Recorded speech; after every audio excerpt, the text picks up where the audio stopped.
सबसे पहले मैं मेरे वरिष्ठ गुरुजन वर्ग और मित्रों से प्रणाम करती हूँ। डॉक्टर बाबा साहेब अम्बेडकर मराठवाड़ा विश्वविद्यालय से हिंदी विभाग से एमफिल से मैं एक शोध छात्रा हूँ और मेरा परिचय है रामलीला लोखंडे। मैंने जिस विषय का चयन किया है उस विषय का नाम है हिंदी उपन्यास साहित्य में किन्नर विमर्श। भारतीय समाज ढांचा विविधताओं से बना है। यहाँ प्रत्येक क्षेत्र में विविधता दिखाई देती है। जैसे मनुष्य जीवन को सुचारू रूप से संचालित करने हेतु चातुर्वर्ण व्यवस्था का निर्माण किया गया। जैसे कि भेद विभेदों के अलावा भी प्राकृतिक दृष्टि से मनुष्य नर और मादा यह दो मूल भेद हमें दिखाई देते हैं। इसके अलावा एक और भेद भी है जिसे समाज में हिजड़ा या छक्का कहा जाता है। इसमें वे व्यक्ति आते हैं जो प्राकृतिक रूप से न तो पुरुष होते हैं और न ही स्त्री होते हैं। ऐसा हिजड़ों का एक समुदाय हमारे समाज में निवास करता है, जिन्हें हम किन्नर समुदाय के नाम से पहचान उनको प्राप्त हुई है। किन्नरों का दोष बस इतना ही है कि उनके जन्म से उनके शारीरिक दोष या कुछ कमी जिसके कारण उनकी गणना तो पुरुष में ही नहीं होती है और स्त्री में भी नहीं होती है। वर्तमान समय में किन्नरों के जीवन को केंद्र में रखकर विपुल साहित्य लिखा जा रहा है, जिसमें किन्नरों के मौलिक अधिकारों की मांग की जा रही है। किन्नरों से संबंधित साहित्य आज किन्नर विमर्श नाम से चर्चा में है। किन्नर विमर्श पर चर्चा करने से पहले किन्नर का अर्थ समझना जरूरी है। तृतीय लिंग वाले मनुष्य के लिए किन्नर शब्द का प्रयोग किया जाता है। समाज में सामान्य लोगों द्वारा यही किन्नरों को हिजड़ा या छक्का नाम से पुकारा जाता है। किन्नर शब्द हिमाचल प्रदेश के एक जाति विशेष के लिए प्रयुक्त होने वाला शब्द है। सात किन्नौर प्रदेश के निवास करने वाले लोग हिजड़ों के लिए किन्नर शब्द के प्रयोग के विरोधी है। उन्हें यह अपमानास्पद लगता है। किन्नर शब्द का प्रामाणिक अर्थ जानने हेतु सशक्त माध्यम के रूप में शब्दकोश को देखा जाता है।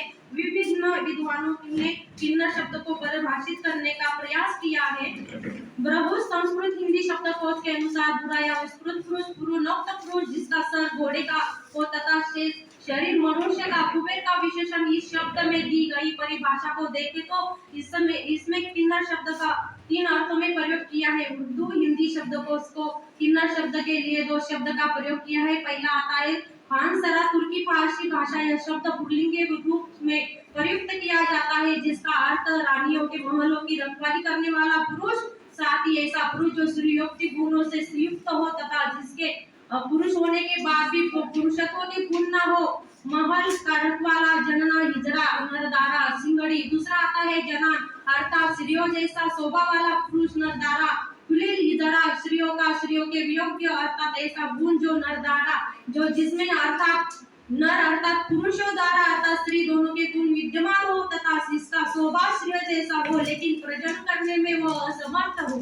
राजकुमार ने ट्रांसजेंडर शब्द की परिभाषा देते हुए कहा है वैज्ञानिक एवं सामाजिक दोनों अर्थों में भावनात्मक व्यवस्था का ऐसा सहचरण है कि ऐसी परिभाषा को महत्ता प्रदान की जिसमें साफ साफ शब्दों में बताया गया कि ट्रांसजेंडर जिसमें वैज्ञानिक तरीके से एक ट्रांस साधारण स्त्री पुरुष की तरह ही जन्म लेता है परंतु अपनी भावनात्मक महत्ता के आधार पर जब वह अपनी यौनिकता एवं शारीरिक दोनों रूपों में परिवर्तित कर लेता है तो वो ट्रांसजेंडर कहलाता है। राजकुमार द्वारा दी गई परिभाषा में शारीरिक और मानसिक दोनों दृष्टियों विचार किया गया है। मानव एक समाजशील प्राणी है। संसार के सभी प्राणियों के मुकाबले मनुष्य प्राणियों में बोलने सुनने मिलजुल कर रहने समाज की उन्नति विकास की बात करने की क्षमता उसमें है।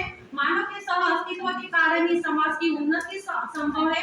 मानव समाज में स्त्री पुरुष को एक रथ के दो पहिए माना गया है परंतु स्त्री पुरुष के अलावा भी और एक समुदाय है जो तो स्त्रियों के आता है और नहीं पुरुषों में वह किन्नर समुदाय कहलाता है। समाज में उन्हें विभिन्न नामों से पुकारा जाता है। आज हमारे समाज में किन्नरों को लेकर नकारात्मक छवि निर्माण हुई है। समाज उन्हें ही हीन दृष्टिकोण से घृणा से देखता है लेकिन आधार पर सूर्य के सामने ही किन्नरों के साथ भेदभाव होता है। भारतीय समाज में किन्नरों की स्थिति दयनीय और चिंताजनक रही है। आज इस 21वीं सदी में भी हमें देखते हैं कि बृहद संघर्ष के बाद स्त्रियों के अस्तित्व को समान मान्यता मिली है परंतु एक किन्नर समाज को मानव के रूप में स्वीकार करने हेतु अभी लंबे समय का हमें इंतजार करना होगा। किन्नरों की परिवार स्थिति आज भी अत्यंत चिंताजनक है। एक किन्नर बालक को सिर्फ लैंगिक आधार पर परिवार से दूर रखा जाता है। उसे अपनी परिवार से विस्थापित होकर किन्नर या हिजड़ा समुदाय में न चाहते हुए भी शामिल होना पड़ता है। इस तरह किन्नरों के दो परिवार माने जाते हैं। एक स्त्री अपने गर्भ में 9 महीने तक शिशु को पालती है। अर्थात मैं अंत में इतना ही कहना चाहूंगी कि जिस समाज में हम कहते हैं कि हिजड़ा जो तृतीयपंथी होते वो भी उसी समाज का एक हिस्सा है, हम भी उसी समाज में रहते हैं, हम भी उसी समाज का एक हिस्सा है। अगर हमारे घर में कोई बच्चा पैदा होता है, कोई जन्म लेता है, तो हम आशीर्वाद लेने के लिए हिजड़े को नाच गाने के लिए बुलाते हैं। क्या कहते हैं कि जैसे कि कुछ पैसे होते हमारे सर पे हाथ रखते या दांतों के नीचे दबा के हमें देते था, देवघर में रखते या कि हमारे पॉकेट में रखते, क्योंकि हमारे संसार की और हमारे धन संपत्ति की उन्नति हो तो हम उनके लिए उनको बुलाते। लेकिन जब बात उनकी मान सम्मान की आती तो उनको घृणा से क्यों देखा जाता है। तो मैं सबसे अंत में इतना ही निवेदन करूंगी और इतनी विनती करूंगी, हमारे आसपास हमारे आजू बाजू ऐसे बहुत सारे बच्चे हैं, ऐसे बहुत सारे तृतीयपंथी लोग हैं कि उनको हमारी जरूरत है, हमारा सपोर्ट का, उनको हमारा सपोर्ट चाहिए। क्योंकि आज एग्जाम्पल है, उदाहरण हमारे जो समाज में है, हमारे महाराष्ट्र में ही बहुत सारे जोड़ियां है कि जिन्होंने घर गृहस्थी भी चलाई है, जिन्होंने वैवाहिक जीवन रचा है कि लोग का एक समझ होता है कि वो बच्चे भी दे सकते परिवार को, तो ऐसा कुछ नहीं। आज रिसर्च बहुत आगे पहुंचा है, रिसर्च से सब कुछ होता है। एक तृतीय पंथ जो जिसे हम छक्का हिजड़ा कहते हैं वो भी बच्चे दे सकते हैं, वो भी हम जैसे इस समाज में एक सामान्य व्यक्ति जीवन व्यतीत करता है वैसे ही एक हिजड़ा उसे छक्का कहा जाता है, वो भी एक वैवाहिक जीवन एक सामान्य व्यक्ति के जैसे जीवन व्यतीत करता है।